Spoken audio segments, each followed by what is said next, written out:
অনেক কিছুর রেসিপি তো দেখিয়েছি। আজকে দেখাবো কচুরিপানার রেসিপি। একটু মজা করলাম বন্ধুরা। আসলে এই যে একটু বের হয়েছি আর ওই যে পাশে যে বিলটা দেখতে পারছিলেন সেই বিলে থেকে আমার ছোট আম্মাজানের জন্য কিছু কচুরিপানা নিয়ে নিয়েছি কারণ বলে দিয়েছে। যাই হোক তারপরে এই যে দেখেন হাঁটতে, হাঁটতে কোথায় চলে আসলাম। আসলে গ্রামের বাড়িতে আসলে না এই যে একটা ভালো লাগে সকালবেলা উঠে হাঁটা আর এই যে আঁকা-বাঁকা খোলা মাঠ রাস্তাঘাট দেখতে কিন্তু অনেক ভালো লাগে। যাই হোক বন্ধুরা তো আসলে আজকে আসছি আম পাড়তে। তো আমার দেবর তারপরে ননদ মানে ননদের ছেলে অনেকেই মিলে গাছ থেকে আম পাড়তে আসছি। আর এই যে দেখেন খুঁটা দিয়ে কিন্তু আম পাড়তাছে গাছ থেকে আমার দেবরে বাইরিয়া, বাইরিয়া। যাই হোক আসলে এই যে এরকম সিনারি না গ্রামে আসলেই দেখা যায় একমাত্র শহরে থেকে তো আর দেখতে পারি না। গ্রামে আসলে গাছ থেকে কাঁঠাল পাড়ো, আম পাড়ো, লিচু পাড়ো মানে অনেক কিছু এটা ভালো লাগে। যাই হোক তো নিচের আমগুলো তো কুটা দিয়ে পেড়ে নিয়েছিল।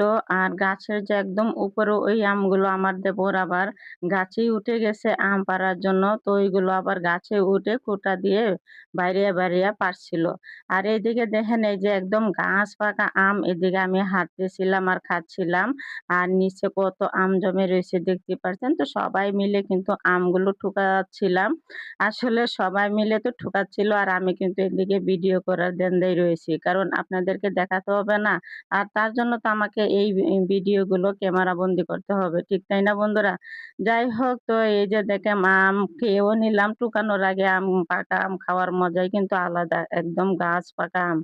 যাই হোক বন্ধুরা তো এদিকে দেখেন আম খাওয়া শেষ হয়ে গেছে। তো আমিও ওদের সাথে কিছু আম টুকিয়ে দিলাম।